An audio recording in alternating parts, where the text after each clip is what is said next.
Assalamu alaikum, everyone. I'm just waiting right now for the live YouTube feed to work. Yeah.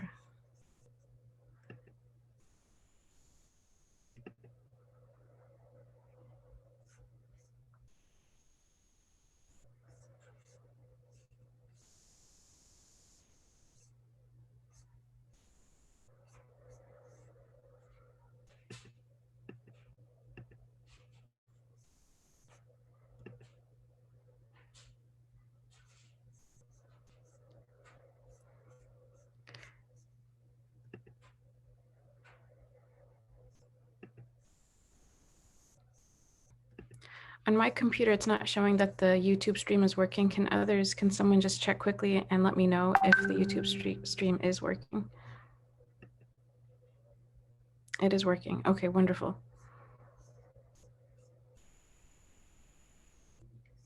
Okay, well then we shall, inshallah, get started right away. We'll start with our dua. بسم الله الرحمن الرحيم الحمد لله رب العالمين وصلى الله على سيدنا محمد وعلى آله وصحبه وسلم. نوينا التعلم والتعليم والتذكر والتذكير والنفع والانتفاع والإفادة والاستفادة والحث على التمسك بكتاب الله وسنة رسوله والدعاء إلى الهدى والدلالة على الخير وابتغاء وجه الله ومرضاته وقربه وثوابه سبحانه وتعالى وصلى الله على سيدنا محمد وعلى آله وصحبه وسلم. In the name of God, the most compassionate, the most merciful, all praise is due to God, Lord of the worlds, and peace and blessings be upon our Master Muhammad, his family and followers and companions. We intend to learn and to teach, to remind and be reminded, to benefit and be benefited, to improve and be improved, to encourage holding fast to the book of God and the way of his messenger, to call to guidance and to direct toward good, hoping for the countenance of God and his pleasure and his proximity and his reward. And peace and blessings of Allah be upon our Master Muhammad, his noble family, sincere followers and companions. Ameen.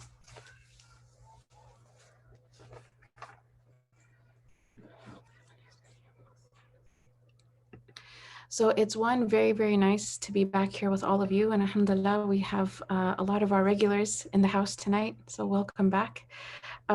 Inshallah, today we are going to continue in Surah Al-Nazi'at. But before we do, I wanted to ask if anyone remembers what the assignment was last week. And you can put it in the chat box.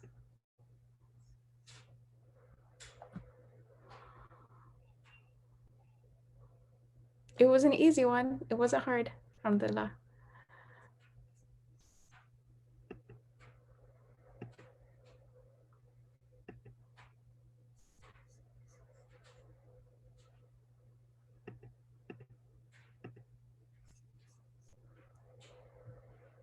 The 4 causes of regret in the hereafter. Yes.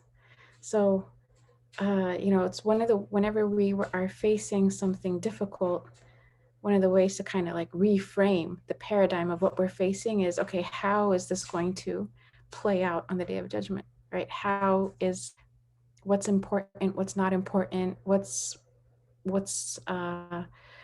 I should be focusing on versus not focusing on.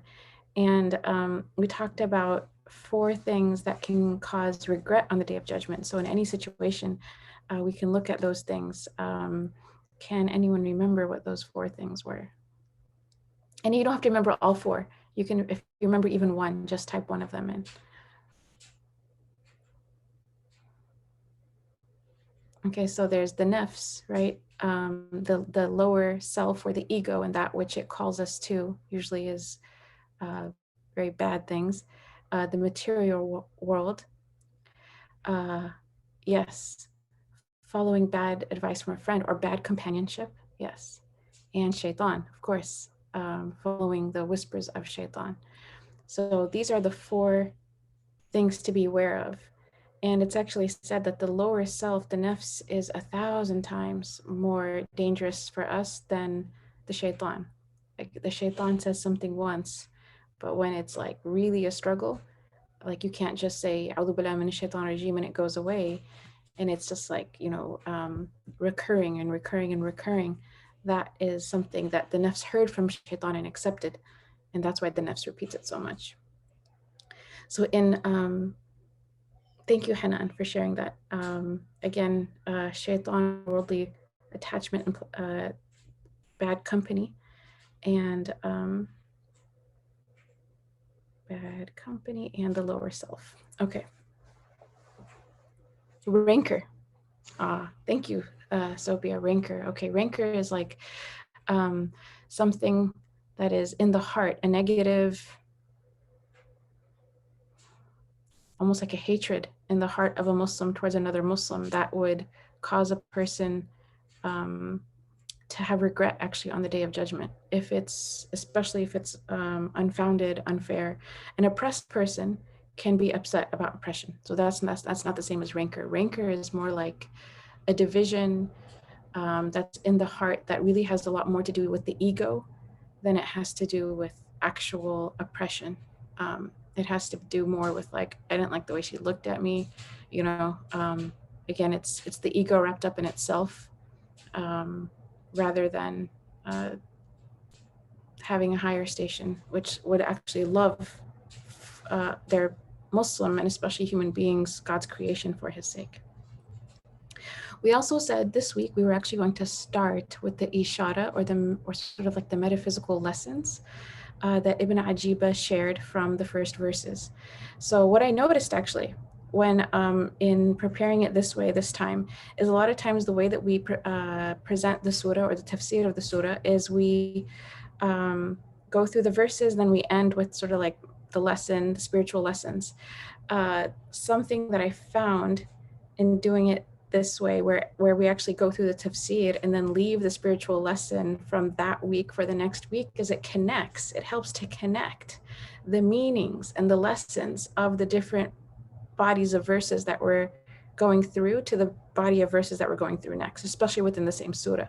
So we're actually going to go through some of the spiritual lessons, and actually Ibn Ajiba has a lot. Like he, in his tafsir, there's page and a half, more than a page and a half of his commentary that is more his like spiritual commentary on the verses. And we're not going to go through all of it. Some of it I would say is above my pay grade to understand and to share. But if people are interested, it is there. We're going to go through some of it, inshallah. And it's really beautiful. And inshallah, I think it will really help us as we look at the verses we're supposed to cover today. So last week, we covered verses 1 through 14. I'm just going to pull that up real quick so that you can look at the English translation.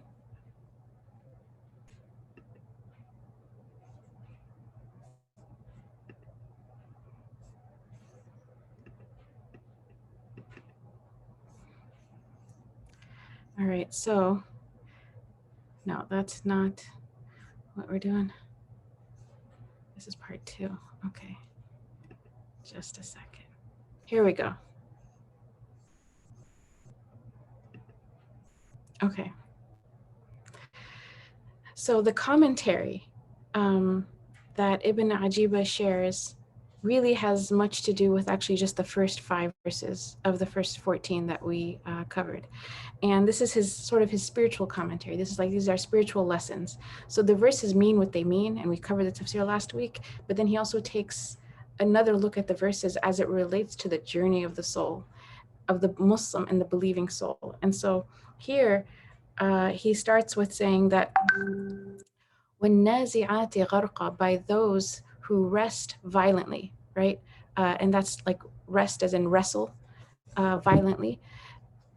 These are the souls that wrestle violently in striving to observe only Allah and not others besides him, as they drown in the ocean of his oneness. And then he says that وَالنَّاشِطَاتِ نَشْطًا, by those that draw out quickly. These are people who they draw out quickly from worldly and material attachments and following their desires with both quickness and also exertion. And then وَالسَّابِحَاتِ سَبَحًا, by those that glide serenely. He says these are people who glide with their thoughts in the ocean of the lights of the higher realm and the secrets of the highest of realms.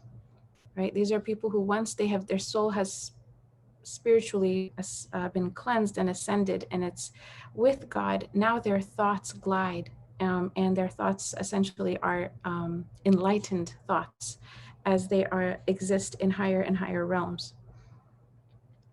And then the fourth, فَالسَّابِقَاتِ سَبْقًا, by those that race to the fore, outstripping. He says these are those people who outstrip others as they rush to the divine presence. And then فَالْمُدَبِّرَاتِ أَمْرًا, and by those that govern affairs. He says the highest level of closeness with God allows them to govern in the affairs of the world.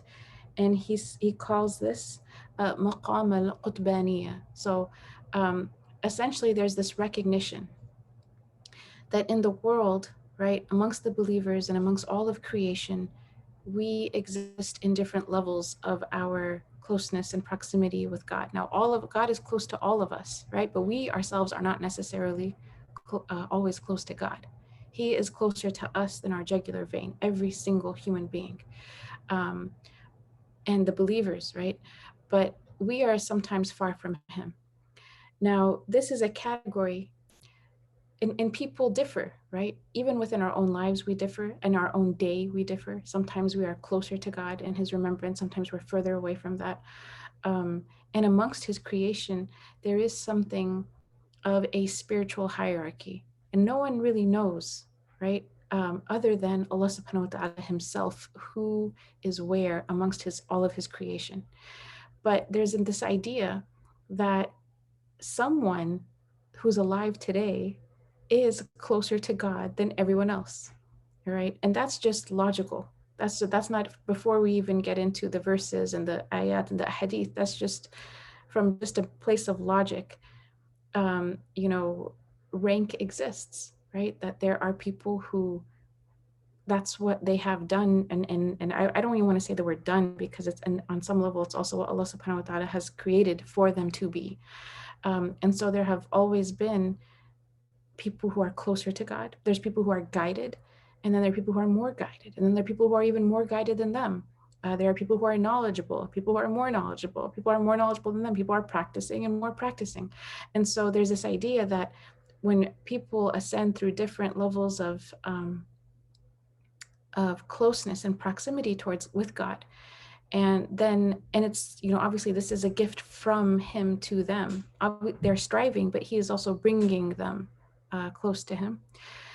Amongst creation, there's someone who is the closest, right, and the highest.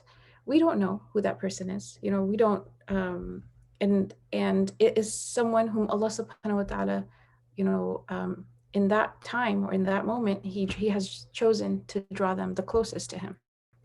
An example of that are people who have the ranks of the prophets, right? You have the Prophet Muhammad ﷺ, who is, we recognize to be the best of all creation, right? Of all time, before him or after him. So, and then there's the other prophets, and there are the other, and that doesn't have to be just male prophets. Maryam alayhi salam is said to have a rank that is similar to that of the prophets. She is the greatest woman of paradise. So this idea of a spiritual hierarchy is not something that is just within the male domain.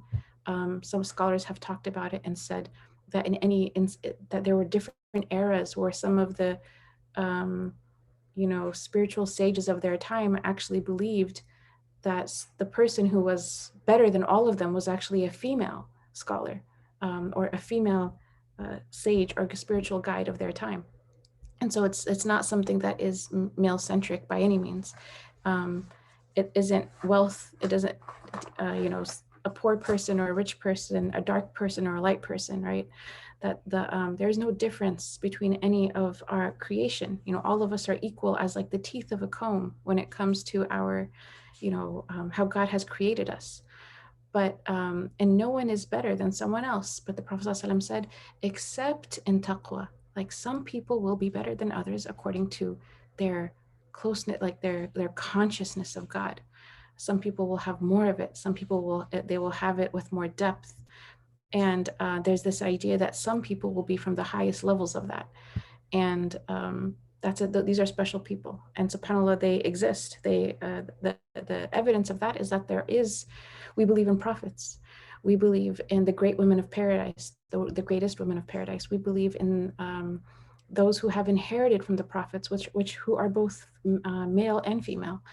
So, and these are in sound narrations from the Prophet Muhammad Sallallahu Alaihi Wasallam. So it's there both textually, and it's also there in terms of what we can reason with our own logic. He also adds that another way of looking at these verses, he says, وَالنَّازِعَاتِ غَرْقًا, by those that rest violently. These souls wrestle violently from fortunes and desires, and they choose instead to drown in worship through various kinds of righteous acts. And he says this category of people, they are the ubad, they are the worshipers. And it's a beautiful category of people who pull themselves out of things that are forbidden, and they drown themselves in different kinds of worship. Some people are the most profuse in being charitable, and that's an act of worship. Some people are the most profuse in helping sick people in hospitals, right? And that's an act of worship. But essentially, they've pulled themselves out of caring about a lot of material things, and they've drowned themselves instead in various kinds of acts of worship, right? These are the ubad. And then when nashitati nashta, by those that draw out quickly, these are those who pull out from, again, worldly attachments and its people, right? There's like the people of the world. And so you're not going to find them in the company of those who are, let's say, materialistic. And instead, they flee for the company of Allah subhanahu wa ta'ala with full exertion. And these are the ascetics or the zuhad. So these are people who have deliberately chosen to live with less as a way of turning themselves over to God instead. And so it's, you have right now in this country, there's a minimalism movement, right? Like to have as little as possible. In some ways, it's a movement towards asceticism. Like you don't need very much to be content or happy. Now, is that necessary or required on everyone? No, but it's something that people do when they just like doing the minimum is not enough. Their soul yearns to draw closer to God. And so it's something they do out of choice. And then he says, وَالسَّابِحَاتِ سَبَحًا, those that glide serenely, these are those that glide through because of their intellects, right? And the intellect is what the mind is able to perceive. It becomes stronger because of the strength and the purity of the heart. So the intellect for the Muslim, the intellect is tied to spiritual purity, and the heart's polish affects what the mind is able to see. So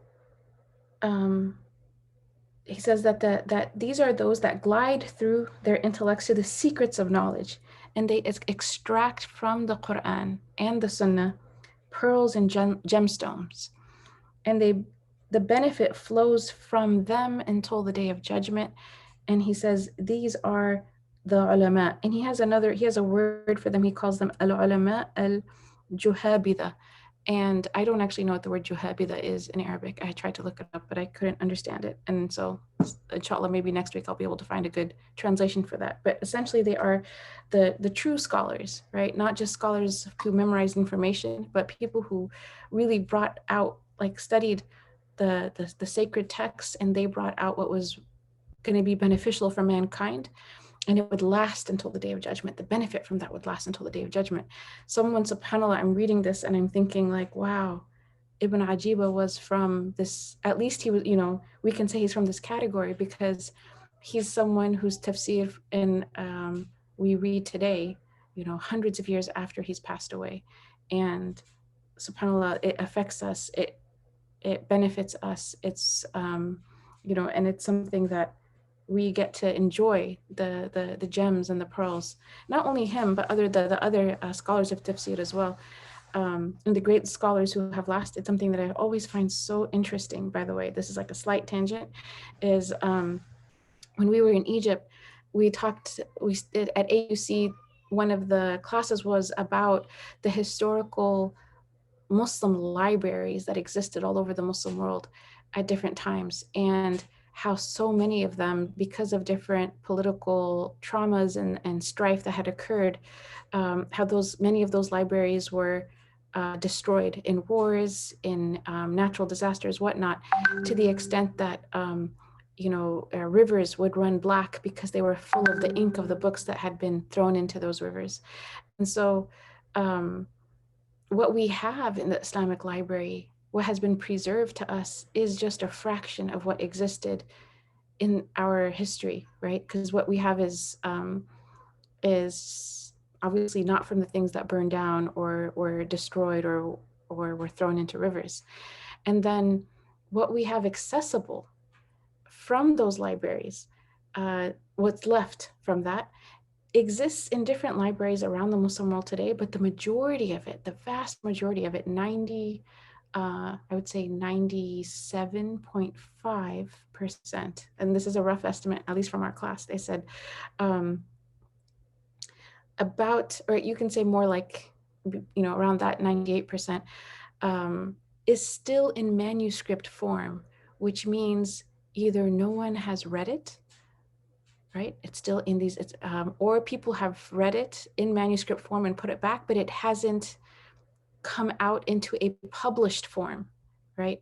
Which is when someone takes the manuscript and they do what's needed. There's a whole process that is a study of its own in the Muslim world about how do you take a makhtut, something from the makhtutat, and then you do takhtit al-makhtutat, like you turn that manuscript into an accessible text with commentary, and you're able to separate between what the author said and what the comments are and all of that. So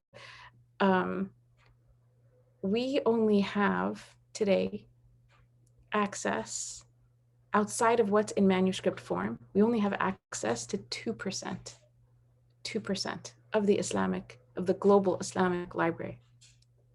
From that 2%, we have, just a fraction of that accessible to us in English in the form of translation. But we do have, alhamdulillah, new scholarship that is being written in English and in the different languages around the world from people who have either accessed what's in the 2% or even have gone beyond that and accessed what is in the makhtutat. So there's, on one hand, we only have 2% from our past. On the other hand, alhamdulillah, scholars are emerging always within every era. There are scholars. And what makes me think about like this category, right? فَالسَّابِحَاتِ سَبْحًا, those that glide serenely, that this is, the 2% that we have access to, the names that we say, right? How many Ibn Ajibas are there that the world will never know? How many Imam Ibn al-Qayyims are there?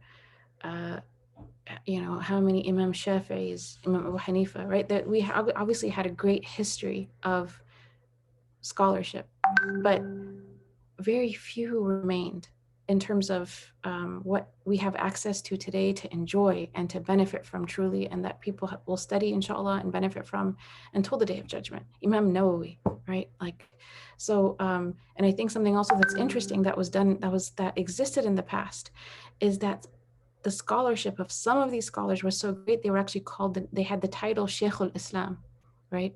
Like they had mastered the sciences, they had mastered hundreds of thousands of ahadith, they had memorized them. This was a level of scholarship that puts anyone alive today in some level of just humility and awe, because it was, subhanAllah, the kind of rigor and the kind of effort that was put into the study of the religion. So I say this to say that this is also a very special category. These are people who, when you see a name, don't take that name for granted, because Allah subhanahu wa ta'ala decreed that name would last from its time until our time. so that we may benefit from them. Like Imam al-Razi, yes. Rahmatullah alayh, yes, Fakhruddin al-Razi, we get to benefit from him. What era did he live in? What reality did he live in? And yet he speaks, and his tafsir benefits us today, and it addresses realities we face today, centuries after his life. That is a gift from God. And we're very, very blessed to be able to access these people. If you want to know, to some level, it can, subhanAllah, that if you want to know who the Sabihat are, look at who has lasted and whose benefit has continued to spread over the world and only made the Muslim world more beautiful, made people who have studied their works, their character more beautiful, right? These are the people who have this quality. And then فَالسَّابِقَاتِ سَبْقًا, those that outstrip others. So we mentioned the Ubbad, the worshippers. We mentioned the Zuhad, the ascetics. We mentioned the special true scholars. And now the Sabiqat, he says, these are those that outstrip others because they race to Allah with various kinds of struggles. Here he uses the word mujahada, right? Struggle. These are people who come close to God because of struggle. But it's not just any kind of struggle, it's a struggle that they do for the sake of God. And it's different kinds, right? So we're not talking about something like just the battlefield. We're talking about the spiritual battlefield. They go through different kinds of struggles and wayfaring through spiritual stations until they arrive at witnessing the divine always above and beyond all else. And these souls are the awliya and the al-arifin, or the intimate friends of God and the knowers of God. So, sometimes people go through major tribulations in this life, right? Very painful tests. And in those tests and tribulations are spiritual secrets, right? In that struggle is an opportunity to actually raise higher in one's rank with God than any other opportunity, right? And to the extent that, some of the scholars, they used to say that difficulty or tribulation is all good. It's always good because for a believer, because a tribulation will cleanse a believer if they need cleansing, and it will elevate them, right? So no matter what, it's good for a person. They experience it and they're patient, they're rewarded. Someone who experiences good, for any believer, obviously, the Prophet ﷺ has said, how strange is the affair of the believer if they experience something good and they're grateful, they're rewarded. And if they experience something difficult and they're patient, then they're rewarded. But also above and beyond patience, there are ways of knowing God through hardship. There are ways of ascending in rank with him. That, there are ranks attained, or I should say granted, through pain and difficulty and struggle that cannot be won by good deeds alone. Okay. They cannot be won. All of the qiyam in the night, all of the taraweeh, all of the recitation of Qur'an, all of the dua, all of the adhkar, right? They have reward, but they're extraordinarily rewarded. But there are sometimes, simply an affliction that can cause a person, they respond to that affliction in the way that's beloved to Allah subhanahu wa ta'ala, and that would rise them above all these different things, because it would actually make those deeds, those outward deeds, realities in their hearts. There are people who, in the middle of, for example, and they'd say these things, these are that while they're being tortured, right? They're in a war-torn country with an oppressive regime, and while they're being tortured, all they can do is remember God. So, that's their mind has blocked out the physical pain to the extent that all they are actually witnessing in their hearts is, him. And subhanAllah, that's a rank, right? And obviously, who wants to be tortured? No one's saying be tortured. The point is that pain and difficulty in a person's life, especially a believer's life, is a door to, is still a door to goodness and a door towards God, to that can draw a person ever closer to God than someone who doesn't have any of those problems in their life. You know, there's a something that sometimes people go through, which is they're going through something difficult or hard, and they say, "Why me? Why me? Why am I the one who got this affliction? Why did I get sick and so didn't get sick? How come my kids are like this and their kids are like that?" Comparing is never good, first of all. But second, it's more like, aside from just the recognition that we are God's servants and He has the right to do whatever He wills, that God only ever wants good for His creation, and He ever only wants good for the believers, right? And everything that happens to a believer, their situation is always good. And subhanAllah, so just keep that in mind. The word that I paid attention to in this was mujahada, that there's struggle, there's conscious, deliberate struggle. And it's the highest of, I mean, if you think about all the ones that I mentioned, this is a rank. They're called sabiqun or sabiqat because of that they are above and beyond what others have attained through worship, through asceticism, through scholarship. This category can be above them.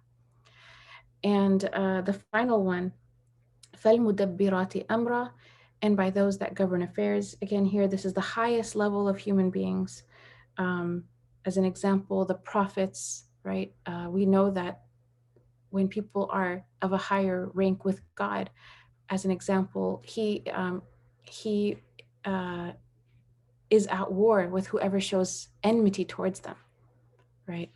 This is Allah subhanahu wa ta'ala himself, and that's in the 40 hadith of Imam Nawawi. Also, that this is a category, right, that they move and they live in a way that is so consistent with what God is most pleased with, that because of that, He answers their dua. They raise their hands, and Allah, and as the narration goes, if my servant were to ask me of something, I would surely grant it to them. So then they have this extra special, space where what they ask for gets granted. And he refers to these people as, or the highest of this category of people, as the qutb and the ghawth. And again, anything beyond that is above my pay grade, so we won't talk too much about it, and we have to move on, inshallah, now to the verses we have to discuss, which start with verse 15.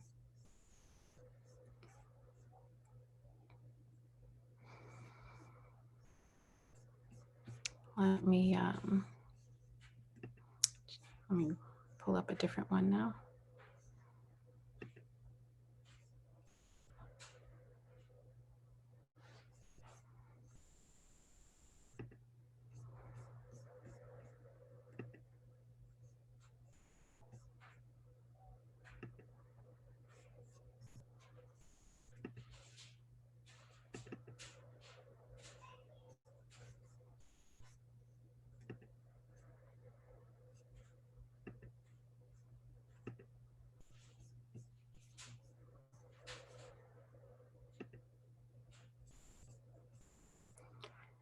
Just want to make sure my screen is shared. Are the new verses being shared?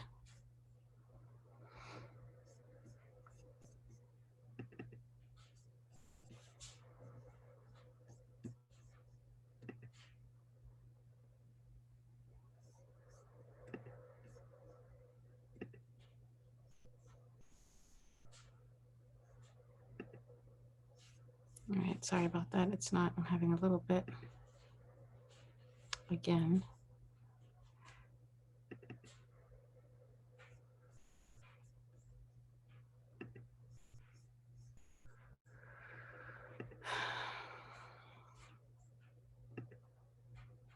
Here we go. All right. Now we're going to be looking at verses 15 through 19. Just so everyone knows, we started at 8:15. Our goal is to be done by 9:30, inshallah.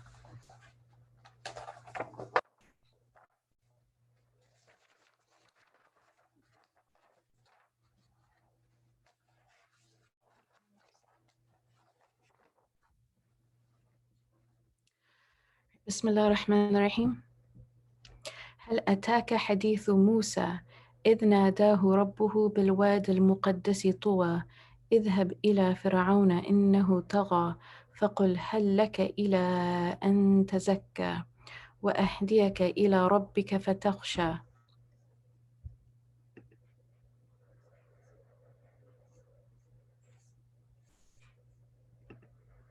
فأراه الآية الكبرى فكذب وعصى ثم أدبر يسعى فحشر فنادى فقال أنا ربكم الأعلى. فأخذه الله نكال الآخرة والأولى إن في ذلك لعبرة لمن يخشى. Has there reached you the story of Moses when his Lord called out to him in the holy valley of Tuwa? Go to Pharaoh, truly he has rebelled, and say, would you purify yourself and let me guide you to your Lord so you would fear him? Then he showed him the greatest sign, but he denied and disobeyed, then turned his back, moving swiftly. Then he gathered and proclaimed and said, I am your Lord Most High. So God seized him with a punishment exemplary in the hereafter and in this world, truly, and that is a lesson for whosoever fears.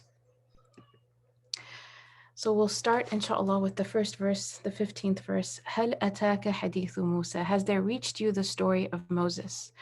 Here, this is the first time in the order of revelation that this is most likely was the first chronological revelation where the story of Musa alayhi salam is being mentioned. And the story of Musa alayhi salam is mentioned a lot in the Qur'an. And some of the Mufassirin have said that his story is mentioned more than any other story in the Qur'an, repeatedly all over. So I don't remember the exact number, but there's a count of how many times the name of Musa alayhi salam has been said or mentioned in the Quran, and I believe the number is 25 times, which is actually more than the number of times the Prophet Muhammad is mentioned in the Quran, but directly mentioned. But here, what we see in the very first, most likely the first account, is this surah was revealed in the early Meccan period. And what it assumes is that the Quraysh actually had some knowledge of the story of Musa alayhi salam. The way that this question is being posed, هل أتاك حديث موسى, there's an indication in that they actually are familiar with Musa alayhi salam and Fir'aun and something from his story. That this was some basic knowledge amongst the Arabs. But there's also in it, for the Prophet Muhammad there's an example for him and his followers of what will eventually happen to those who oppose the Prophet Muhammad the unjust rulers, those who fought him and would fight him. The story of Musa alayhi salam is an indication. The end of Pharaoh is a sign of what the end of those Quraysh who would fight the Prophet ﷺ, what would happen to them. Now, also Ibn Ajiba mentions that this is the verse is a question. هل أتاك حديث موسى? Has there reached you the story of Moses? He says this is tashwiqan. This is to call our focus and interest to the story and its lessons. That's why it's being posed in this way. As a question, it calls for the listener's attention, and it calls for the listener to take heed of what is going to be said afterwards. إذ ناداه ربه بالواد المقدس طوى, when his Lord called out to him in the holy valley of Tuwa. Tuwa is either the proper name of the valley, which is said to lie right just below Mount Sinai, and that is where Allah subhanahu wa ta'ala first spoke to the Prophet Musa alayhi salam, and says when his Lord called to him, nadahu. And that's one opinion. The other one is that it refers to a valley, but it is actually derived from the verb tawa or taya, which means to roll up. And the valley, this is a description of the valley, not the name. So the description of the valley is that it is rolled up because it is wrapped in sanctity or sacredness, or that it has been sanctified twice. That's also what some of the Mufassirin, Imam al-Qurtubi and Imam al-Tabari, have mentioned that. Go to Pharaoh, truly he has rebelled. The word that's used is tagha, and tagha is not just disobeyed, but rebelliousness is like a spirit of disobedience. It's I will do not just even whatever I want, I will do the opposite of what I'm told. You know, you tell me to go right, I will go left. Even if I was planning on going right, you tell me to go forward, I'll go backwards. It has an element of spite, and it has an element of exceeding the bounds. Ibn Ajiba, he says that he has exceeded the bounds internally with kufr, which is disbelief, and externally with tughyan, which is disobedience. And both disobedience himself individually and also disobedience against the creation of God in terms of his oppression. فَقُلْ هَلْ لَكَ إِلَىٰ أَن تَزَكَّى, and say, would you not purify yourself? Here I have, and say, dost thou wish to be purified? The way that this is written, and say, so اذهب إلى فرعون إنه طغى, go to Pharaoh for he has rebelled. And طغى is a heavy word for, again, disobedience. But then فَقُلْ هَلْ لَكَ إِلَىٰ أَن تَزَكَّى, would you purify yourself? Do you not want to purify yourself? Do you wish to be purified? The language itself, Mufassirin have commented on it and said the language is so gentle. The language is so kind for someone who is such a huge oppressor. And, it's the way that it's even being written. He says in Ibn Ajiba, he says that it's in his tafsir, it talks about, think about the way that you would invite someone to your house to be a guest, and you say, would you not like to come over? That's how gentle it is. It's that kind of an invitation. Would you not like to purify yourself? Do you have any desire to be cleansed from disbelief, rebelliousness towards God, harming others by turning towards God in obedience and faith? This is what Ibn Ajiba says is the meaning, essentially, of what is being asked. And it comes to him as a question and not a command, even though he's an oppressor. And, there's a lot to be angry with. But it comes to him as a question, first, the very first articulation, the very first call, the first time someone tries to correct someone else and doing something wrong, it should be with gentleness, because it's part of the right of correcting someone, that the first time that one goes to them, it's a gentle invitation. And also, it's what's mentioned is that the prophets, it's part of what fulfilling the role of being a prophet, which part of it is the tarbiyah, or sort of like the spiritual development and mentorship of those around them. And so the invitation has to come, the first invitation comes in a gentle way. Now, I think about that, and I think about call-out culture, cancel culture. I think about people whose wrongs are so much less than Pharaoh, and we are so much less than Moses. And obviously we're not prophets. And when we call someone out, online, on whatever social media platform is being used, this goes against like prophetic wisdom. It doesn't mean that we don't correct wrongs, but especially if it's the first time, right? Someone does something wrong, someone slips. It feels sometimes like on social media, especially, that the world is waiting for somebody to make a mistake just so they can, step on them. And that's a toxic environment. That's not community. That is something else altogether. And again, we've discussed this before, that the shaitan's goal is to divide the hearts. It's to pull people away from each other. So does that mean that Pharaoh did not that Moses did not oppose Pharaoh, that Moses did not lead his people out to freedom, that Moses did not have so many miracles and signs that we're going to talk about that were there to actually try to strike some khashya, right? Some fear of God in Pharaoh so that he could turn back. It doesn't mean that there are not ways in which, or times when the reminder has to come in a firm way, or in a way that also includes some of God's promises for those who can persist in harming others. You see that even in the life of the Prophet Muhammad SAW.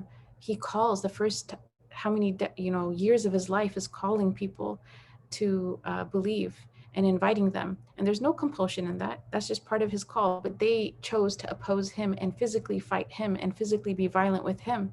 And after that, yes, there was war on the battlefield. But the first call is always very gentle, and war is not an option to simply spread something, as in terms of wanting to just conquer other people. That wasn't exactly how it happened.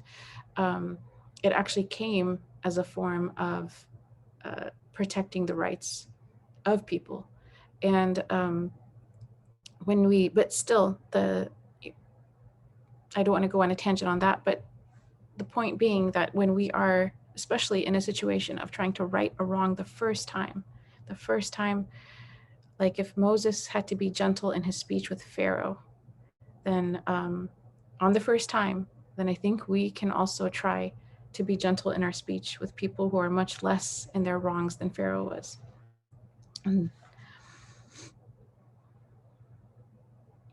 Something interesting in the Arabic language that's mentioned is, it says هل فقل هل لك إلى أن تزكى.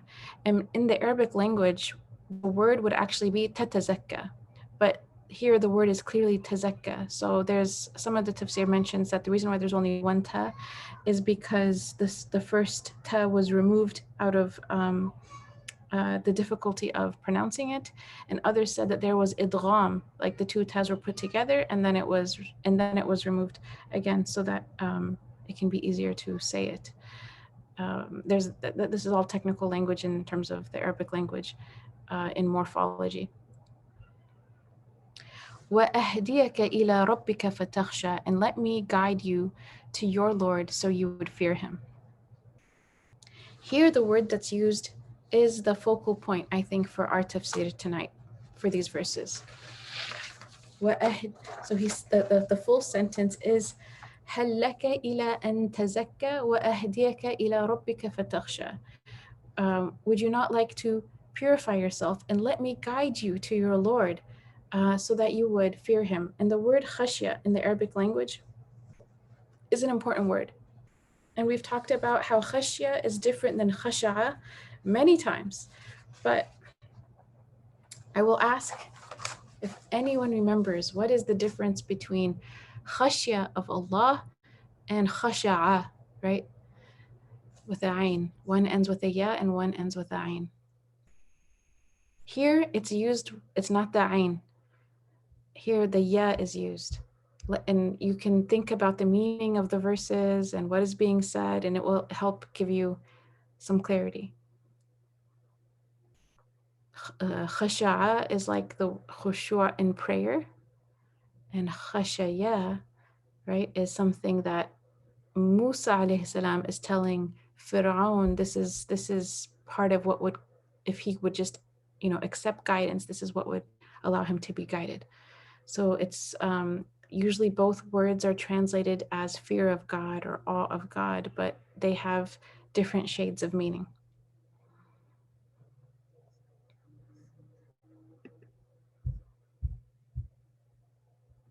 And you can send the answer to me anonymously if you don't want to say it in front of everyone.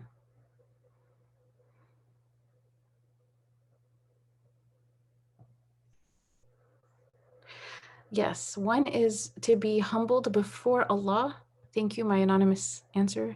One is to be humbled in front of Allah, to have a sense of God's majesty and greatness that brings about deep humility and awe in the heart. And that's the state that we should have in prayer. And khashaya has a fear, it's a fear of God, but it is connected to being ashamed of and embarrassed in front of him to do the things that he's not pleased with, right? Is it related to fear of punishment? Yes, but it's also fear. It's a fear that's related to being ashamed in the presence of God for one's wrongdoing. Ashamed and embarrassed. Batul, you mentioned, what is an example of a struggle that is not aimed at getting closer to God? A struggle for the world, right? Some person can struggle a lot and work a lot and just exhaust themselves in trying to attain a lot of money and buy a big house. And that is the ultimate objective, that it's not related to anything else. It's just for the sake of this world. So that's an example of struggle that's not aimed necessarily at getting closer to God. But going back to this, khashya. Khashya is this feeling of being ashamed. It's a fear that's connected to also being ashamed or embarrassed for doing our wrongs in front of Allah. And subhanAllah, Allah is someone that, the scholars, they said, one who knows Allah and one who has khashya of Allah would not do wrong or disobedience to him, even for the blinking of an eye. If someone truly had this quality in their heart to the fullest extent, they would be incapable of disobeying him, because they'd always be like, they have so much recognition of who he is, they can't do it. So, may Allah subhanahu wa ta'ala grant us all khashya of Allah subhanahu wa ta'ala and not others. And some scholars have said that if you truly fear Allah and you're only concerned with what displeases him, then you will never fear anyone else after him. As Malcolm X said, Islam is the religion that helped me to get rid of fear. Was the religion that got rid of fear. It's also where courage comes from. Someone who has khashya in front of Allah and only for Allah, and their aim is him, and who they're afraid of displeasing or being ashamed of or embarrassed of is only him, then they don't fear creation after that. In Surah Fatir in the Qur'an, Allah subhanahu wa ta'ala says, إِنَّمَا يَخْشَى اللَّهَ مِنْ عِبَادِهِ الْعُلَمَاءُ. And here, that verily, that let me see if I can pull open the translation.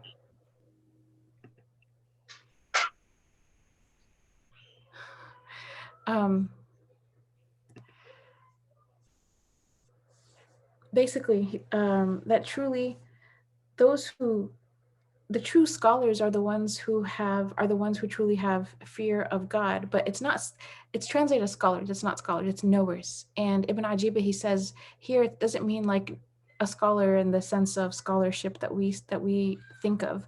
He says these are al-ulama billah. These are the knowers of God. So the people who really have the most khashya of Allah are the ones who truly know God. And again, we're not talking about just like outward textual scholarship. We're talking about knowing Allah subhanahu wa ta'ala on a spiritual level, and also in terms of aqidah, like really believing in him at a deep level and knowing him on that, through spiritual wayfaring. Other scholars, they said, know God, because if you do, you would not disobey him for the blinking of an eye. Whoever has this kind of fear, they will acquire every good and they will be protected from every evil. There's a Sahih hadith, and I thought this was really interesting. I had to look up a word in Arabic that I didn't know. It's in the tafsir of Ibn Ajiba, where the Prophet Muhammad ﷺ, he said, "Man khashiya adlaj, wa man adlaja balagh al-manzil." And this narration is Sahih. It's in the collection of Imam al-Tirmidhi. Whoever has khashya of Allah, they do something in Arabic. It's called adlaj. So I had to look that up, and it essentially is to stay awake in the night, right? In one translation, it said to walk at night or to travel at night. وَمَنْ أَدْلَجَ بَلَغَ الْمَنْزِلِ. And whoever does this, staying up at night, then they enter a high station, or they enter the station. And what is being referred to in the hadith is qiyamul layl. Whoever really has khashya of Allah subhanahu wa ta'ala, then they pray in the nighttime. They don't just like sleep through the whole night, but rather they want to spend time with Him. And so this is something that is a reflection of one who has khashya, but also scholars have said that prayer in the night is something that also invites more khashya into the heart. This feeling of a fear of God that is connected to prioritizing Him above all else, and being afraid to disobey Him, in the sense of, I don't want to be embarrassed or ashamed in His divine presence. So that's, it's, if it's related to sin, then the person may be afraid of punishment. But if it's related to, or I should say oppression, punishment. But when it's related to personal sin, it's this desire of, I'm afraid to meet God with my sins. I'm afraid to meet God when I've done these things. And so I want to purify myself. I want to cleanse myself from them. One of the ways that we purify and cleanse ourselves from shortcomings is obviously through ritual acts of worship. But the hadith again is, man khashya adlaj wa man adlaja balagh al manzil. The first time I had read this narration, in one of the ways that it's related, the word that's used is khafa, which literally means the one who's afraid. So that is, this is just something for us to reflect on too, because even though the verse talks to Pharaoh, we can reflect on it in terms of the quality that the Prophet Musa alayhi salam is reminding Pharaoh of, which is to have this khashya of Allah subhanahu wa ta'ala.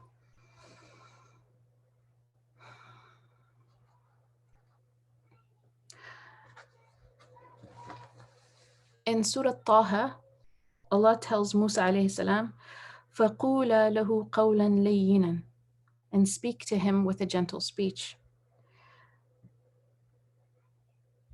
Now this describes why the sentence came the way it did.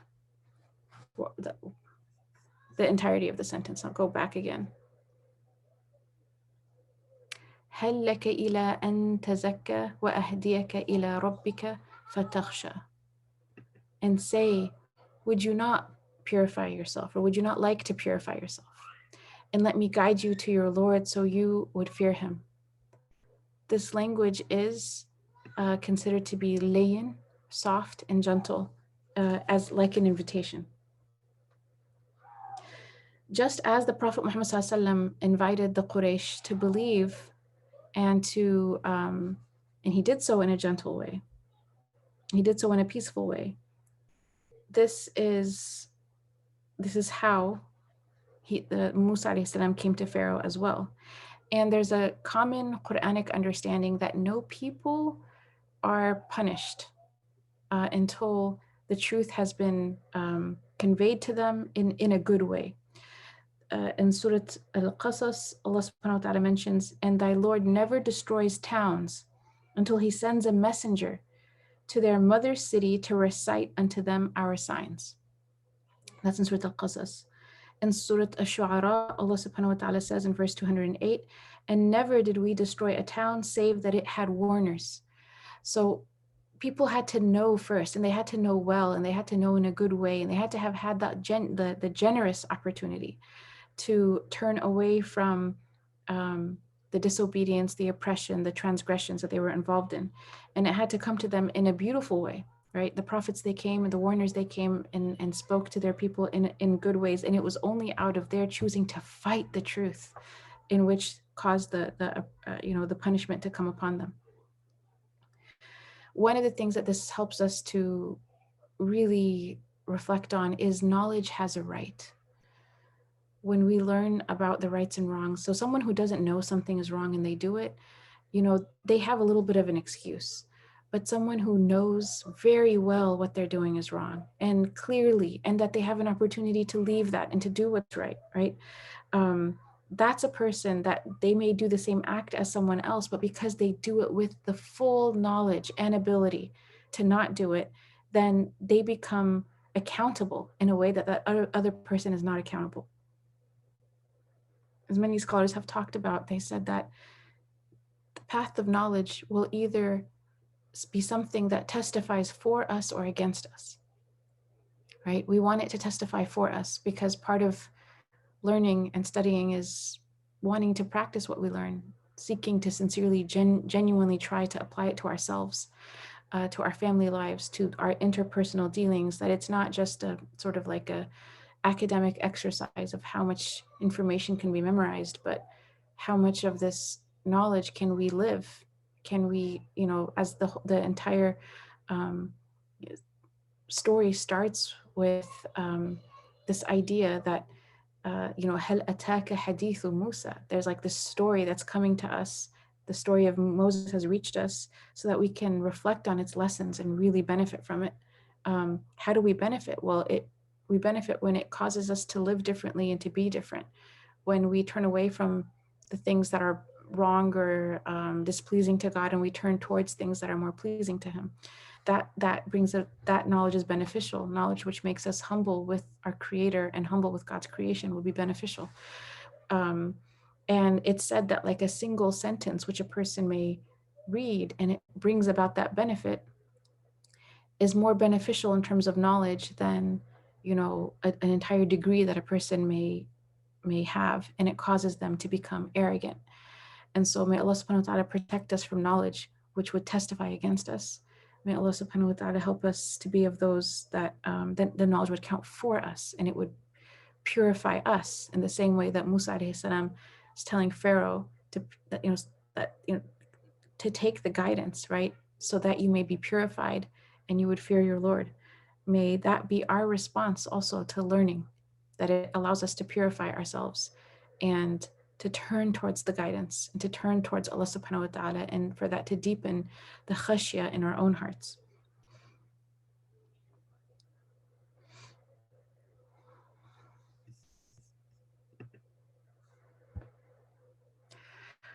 فَأَرَاهُ الْآيَةَ الْكُبْرَى. Then he showed him the greatest sign. So one account mentions that there are 9 clear signs in the Qur'an. So Allah subhanahu wa ta'ala mentions in Surah Isra, verse 101, and we indeed gave Moses 9 clear signs. So the idea of Ayatul Kubra, what was the greatest sign of Musa alayhi salam? Ibn Ajiba, he said that he says that it's the staff of Moses because his staff had 2 miracles. One of the miracles was when it turned into a serpent and it clearly ate all the other snakes, false snakes of the sorcerers, and everyone realized that what Musa alayhi salam had was not magic, it was an actual miracle. And the second is when it split the sea. So that's one opinion. The other opinion is his hand when it turned white, when he would put it into his cloak and draw it out, and his entire hand being white was another sign. And then others said that it was the parting of the sea. Others, they said it was all of the miracles that Musa alayhi salam performed. And there's an interesting overlap. The Qur'an mentions a number of different signs for the Prophet Musa alayhi salam. I'm actually going to read the translation. It's in Surah Al-A'raf. And they overlap with some of the, in the Bible that talks about like the 10 plagues of Egypt, right? And there's some overlap. So in the Quran, in Surah Al-A'raf, for those who want to look at it, it's in verses, I believe, 130 to 133. The translation is, and we indeed afflicted the house of Pharaoh with drought. That's one sign. And a shortage of crops. That's the second sign. That haply they would be reminded. But whenever good came to them, they would say, this is ours. And if an evil befell them, they would consider it an ill omen on account of Moses and those who are with him. Nay, their ill omen lies with God, though most of them know not. And they said, whatever sign you may bring to bewitch us thereby, we will not believe in you. So we sent against them the flood and the locusts and the lice and the frogs and the blood, signs expounded. But they waxed arrogant, and they were a guilty people. This is Surah Al-A'raf, verses 130 to 133. The signs that are mentioned in these verses again, the first one is the drought. There's a shortage of food or crops. There's a flood. There's locusts. There's lice. There's frogs, and there's blood. Now, some of the scholars, they said if you take that and you add the staff, that was a miracle, and also the hand of Moses, that was another miracle, then that's 9 signs, and those make up the 9 signs.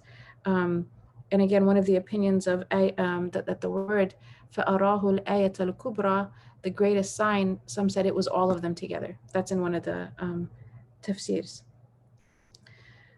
Again, others said the greatest was just one of those 9, that being the staff.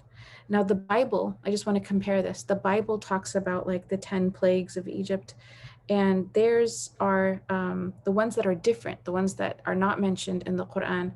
They believe that Egypt was afflicted with flies, a disease of cattle, hail, boils, darkness, and the death of firstborns. Then the ones that overlap are the locusts, lice, frogs, and blood. So that make up the 10 that the Bible believed in.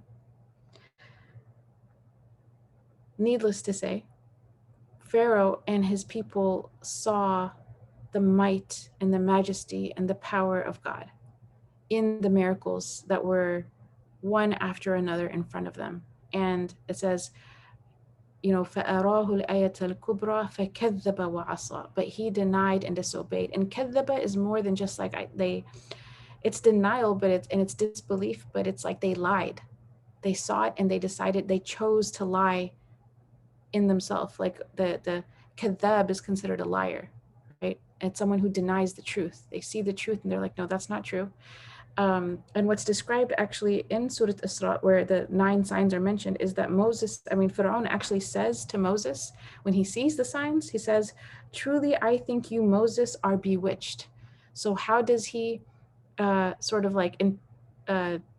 negotiate for himself and try to negotiate for his people the power that Moses is able to manifest in front of them? As he says, that he's bewitched, there's, he's using sorcery, he's using magic, or he's been overtaken by sorcery and magic himself. So this is a clear lie, and it's a choice to disobey the truth when they know it's the truth. ثُمَّ أَدْبَرَ يَسْعَى. Then he turned his back, moving swiftly. Adbar is literally to turn his back on something, and then yasa is to rush towards something else. So even after, all of this, some say that the verse indicates that Pharaoh actually turned and fled when he saw the greatest sign, being that of the serpent. It's interesting because there's an account where the serpent actually speaks to Moses and says, command me as you will. And that he opens his mouth and he has his mouth is full of 80 sharp fangs. They can actually, 80, that was the number that was mentioned. They hear the serpent speak to Musa alayhi salam saying, command me as you will. And when Pharaoh sees this, that's one of the interpretations in tafsir, is that in Ibn Ajiba, is that he sees this and turns away and rushes away. But the other interpretation is that he turns his back on his chance to be from those who obey God. ثُمَّ أَدْبَرَ يَسْعَى, and he rushes to essentially regroup and to fight Musa alayhi salam. Another opinion regarding this is that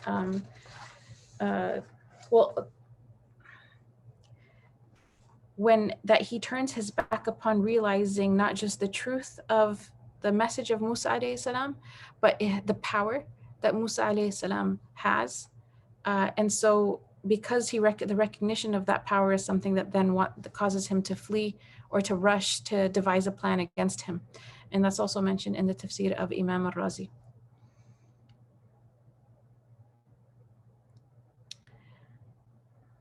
فَحَشَرَ فَنَادَى. Then he gathered and proclaimed. Ibn Ajiba says he gathered what was left of his sorcerers, and other interpretations say that he gathered all the people towards him. And he said, فَقَالَ أَنَا رَبُّكُمُ الْأَعْلَى. And he tells them, I am your Lord Most High. So in another place in Surah Al-Qasas, Fir'aun turns to the people and he says, O notables, I know of no God for you other than myself, then I am your Lord most High. So this is the account that's being referred to.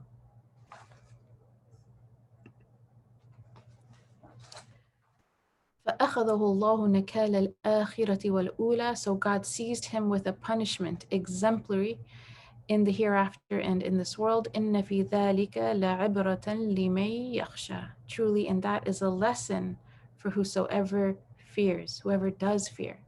Then they will take the lessons from the story.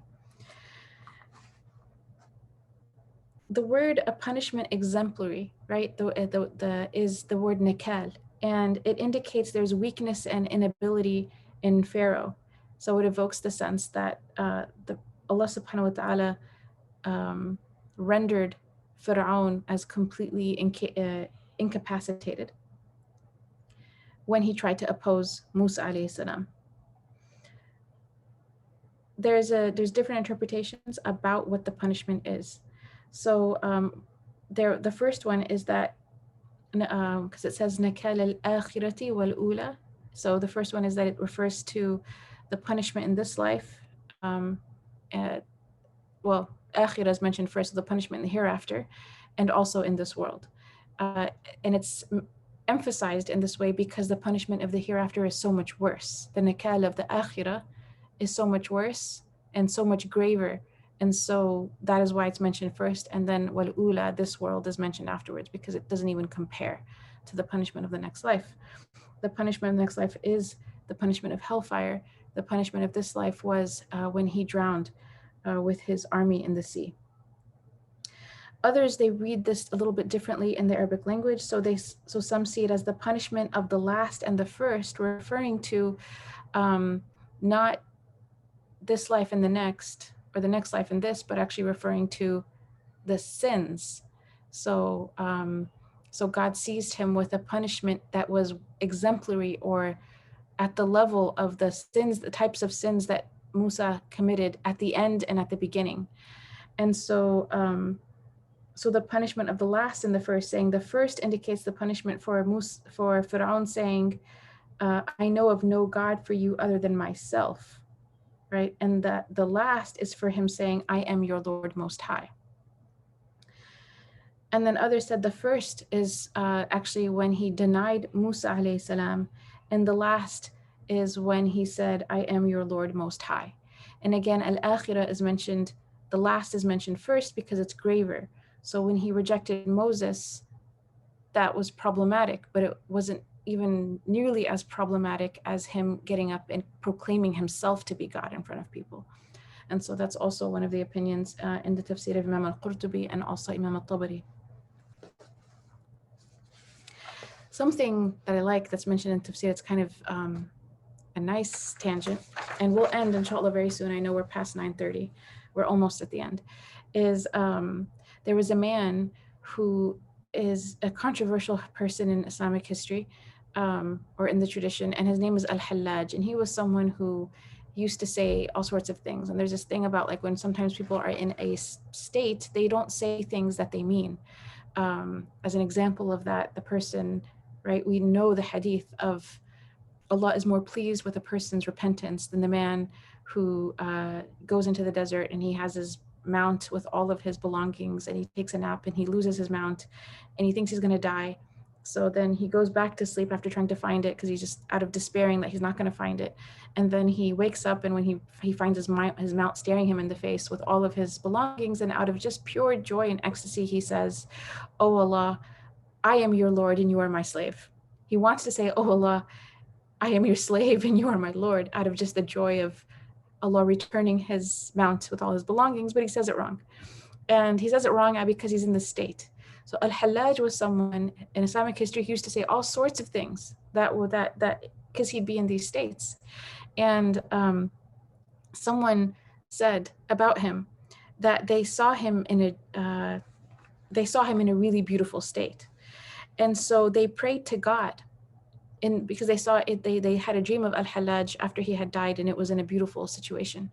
So he prayed to God saying, how is it that the soul of Hallaj is in paradise, is in a high place in paradise, though he said the words, I am the real, Ana al-Haq.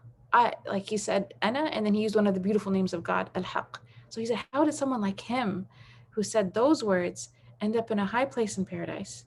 And Pharaoh's soul was in hellfire because he said, I am your Lord Most High.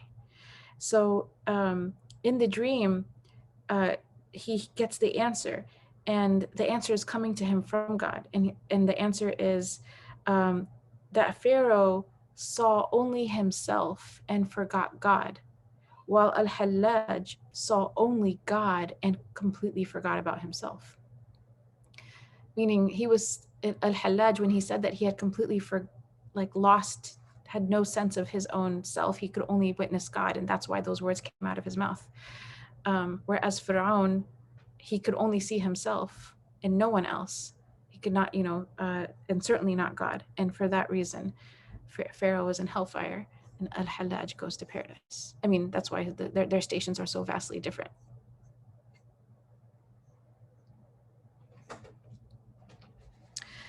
And then the 26th verse, truly, and that is a lesson for whosoever fears. A lesson for whosoever has khashya of Allah subhanahu wa ta'ala. Right? So now we have ended with what we started with.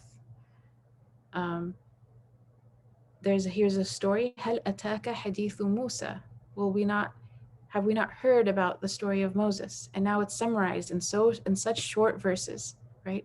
Like there's a lot of details to the story, but look at the verses that we covered and what was focused on. And then at the end, truly, and that is a lesson for whosoever fears and whosoever has khashya of Allah subhanahu wa ta'ala. That fear that causes a person to not want to disobey him in his presence, not want to be embarrassed in front of him, not want to be ashamed in front of him. May Allah subhanahu wa ta'ala make us of those who truly have khashya in our hearts, both khushu' in our hearts, but also khashya. And the assignment for this week is going to be, something that Imam Ghazali, he said that if you don't have a quality, then pretend to have it, right? And basically fake it until you make it. So someone, for example, who is not generous, that person is encouraged to give like a generous person. Even if their heart is not generous, to give like a generous person, and after time, they will become generous because of the practice of doing the thing that's hard for them to do. So for us, we will try to be from this, inshallah, try to develop this quality of khashya. And we're going to go back to what the Prophet Muhammad said, the narration in Tirmidhi, that the one who has khashya adlaj, right? They are awake at night, or they travel in the night. And essentially the idea of traveling in the night is one who prays at night. And so that is, inshallah, the assignment is for us to try to do a little bit of extra prayer after Isha. You could do it anytime. You can add 2 rak'ahs after Isha that you normally don't pray. You could do it before Fajr, make it tahajjud, wake up a little bit earlier and pray it then. But this week, let's just try as much as we possibly can. For those who can't pray, even if you can't pray, if you want to wake up a little bit and do just some dhikr and dua. The word adlaj is interesting because it doesn't necessarily indicate linguistically prayer, right? It's just that this person who's awake at night to be with God. And so that will be the assignment for this week. Are there any questions or comments before we close?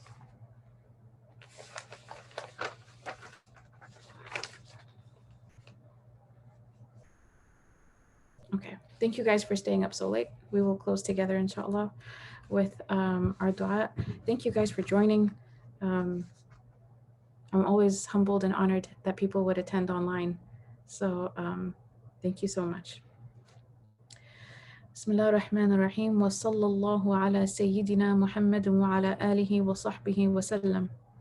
اللهم وفقنا لما تحبه وترضى واجعلنا من عبيدك السعداء وأمتنا على كلمة الهدى. علمنا ما ينفعنا ووفقنا للعمل بما علمتنا به واجعل ما نحن فيه خالصا مخلصا لوجهك الكريم يا رب العالمين.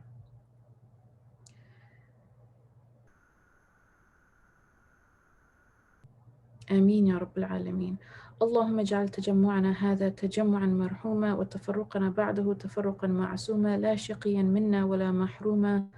وصلى الله على سيدنا محمد وعلى آله وصحبه وسلم. In the name of God, the most compassionate, the most merciful, peace and blessings be upon our Master Muhammad and his noble family, companions, and followers until the end of time. O God, give us success to attain what you love and are pleased with. Make us amongst your felicitous servants. Allow us to die on the statement of guidance. Teach us what will benefit us and give us success to act upon what you taught us. Make that in which we are engaged pure and devoted to your noble face. Ameen, O Lord of the worlds. O God, make this gathering of ours a gathering enveloped in mercy, and our parting thereafter a parting of our sins purged and forgiven, not one of us wretched or deprived. And peace and blessings be upon our Master Muhammad and upon his noble family, followers, and companions. Ameen. Thank you all.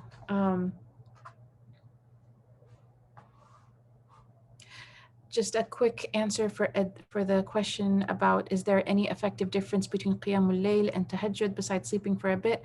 There is a difference in reward. It's said that Tahajjud has more reward in it because it is more difficult to go to sleep and then wake up from it to pray than it is to just pray while you're still awake, without having gone to sleep first. Because there's an extra struggle, there's an extra reward. All right. Okay, thank you so much, everyone. Have a good night, inshallah. Assalamu alaikum.